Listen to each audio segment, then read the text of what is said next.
Hi friends, welcome back to our channel Madras creative world. Season మారిపోయింది కదండి. పిల్లలకి ఈ టైంలో కోల్డ్ కాఫ్ వచ్చే ప్రమాదం ఉంటుంది కదండి. సో వాళ్ళకి అలాంటి ప్రాబ్లమ్స్ రాకుండా ఇమ్యూనిటీ బూస్ట్ చేసే ఒక మంచి హెర్బల్ మిల్క్ని నేను ఈరోజు మీకు పరిచయం చేయబోతున్నానండి. మనకు ఇంట్లో వాము ఆకులు కనుక ఉంటే చాలా బెటర్ అండి. ఈ వామాకులతోనే మనము ఈ పాలను తయారు చేసుకోవాలి. ఇంట్లో ఈ చిన్నపిల్లలు ఉన్న వాళ్ళు కంపల్సరీ వాము చెట్టును కనుక పెంచుకుంటే చాలా బెనిఫిట్స్ ఉంటాయండి. ఇది జీర్ణశక్తికి పనిచేస్తుంది, కోల్డ్ కాఫ్ రాకుండా పనిచేస్తుంది. తరచూ కాఫ్తో బాధపడే వారికి, థ్రోట్ పెయిన్ ఉన్నప్పుడు కూడా ఇది చాలా బాగా పనిచేస్తుందండి వామాకు అనేది. నెక్స్ట్ ఐటెం తులసి ఆకులు. తులసిలో చాలా మంచి గుణాలు ఉంటాయండి. ఎన్నో హెల్త్ బెనిఫిట్స్ ఉంటాయి. ఇది డైలీ తీసుకోవడం అలవాటు చేసుకోవడం వల్ల మన మెదడు చురుకుగా పనిచేయడంలో సహాయపడుతుంది, అలాగే జీర్ణక్రియను మెరుగుపరుస్తుంది. ఈ ఐటమ్స్ని మనం యూజ్ చేసి ఇక్కడ హెర్బల్ మిల్క్ అని తయారు చేస్తున్నామండి. ఇది పిల్లలకి డైలీ ఇవ్వడం అలవాటు చేయడం వల్ల ఇమ్యూనిటీ పెరగడమే కాకుండా వారికి జ్ఞాపక శక్తి కూడా పెరుగుతుంది. అలాగే డైజెషన్ ప్రాబ్లమ్స్ ఉన్న, కడుపు నొప్పి ఉన్న అన్ని ప్రాబ్లమ్స్ సెట్ అవుతాయండి. కోల్డ్ కాఫ్ కూడా తగ్గిపోతుంది. ఈ పాలు తయారు చేయడానికి నేను ఇక్కడ 4 మెంబర్స్కి చేస్తున్నానండి. సో నేను పాలని 4 కప్స్గా కొలిచి తీసుకుంటున్నాను. ఒక గిన్నెలోకి ఎంతమంది ఉంటే అన్ని కప్స్ పాలు తీసుకోవాలి.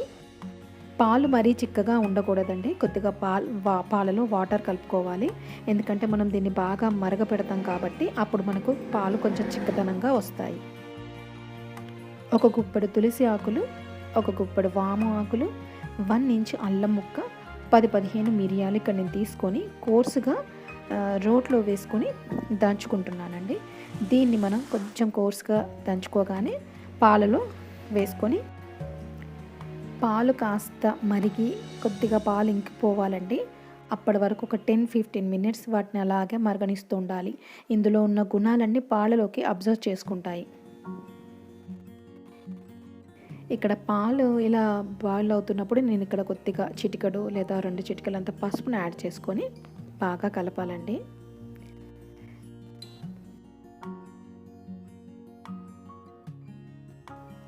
పాలని సిమ్లో పెట్టి మాత్రమే మరగనివ్వాలండి. ఫుల్ అసలుకే పెట్టకూడదు. ఇలా మరుగుతుంది చూడండి. ఆ టైంలో నేను ఒకసారి కలుపుతూ ఉన్నాను. పైకి పొంగు వస్తూ ఉన్నప్పుడల్లా కలుపుతూ ఉన్నానండి. చూసారు కదండి, పొంగు వచ్చేసింది.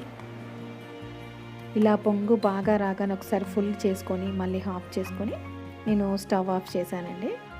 స్టవ్ ఆఫ్ చేసేసి ఒక 10-15 మినిట్స్ వరకు లీడ్ పెట్టేసి ఉంచాలి. 10-15 మినిట్స్ తర్వాత కొద్దిగా పిల్లలు తాగగలిగేంత వేడి ఉన్నప్పుడు వాటిని మరి ఒక్కసారి బాగా కలుపుకొని మనం దీన్ని వడకట్టుకోవాలి, స్ట్రెయిన్ చేసుకోవాలన్నమాట గిన్నెలోకి.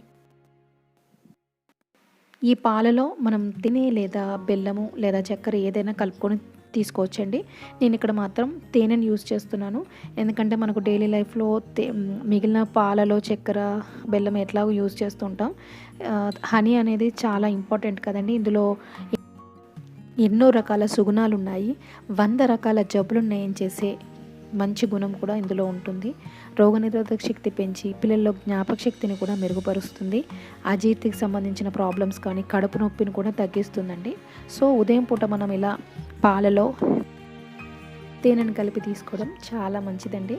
ఒకసారి మీరు కూడా ఇలా ట్రై చేసి చూడండి. పిల్లలు చాలా చాలా ఇష్టపడతారండి. మా పిల్లలు అయితే చాలా ఎంజాయ్ చేస్తూ తాగారు. నేను డైలీ ఇప్పుడు ఈ సీజన్ స్టార్ట్ అయినప్పటి నుంచి డైలీ 1 కప్ ఇలా ఇస్తున్నానండి. ఒకసారి మీరు కూడా ట్రై చేయండి. ఈ వీడియో కనుక మీకు నచ్చినట్లయితే లైక్ చేయండి, షేర్ చేయండి. మరెన్నో లేటెస్ట్ అప్డేట్స్ కోసం ఛానల్ని సబ్స్క్రైబ్ చేసుకోండి. Thank you for watching.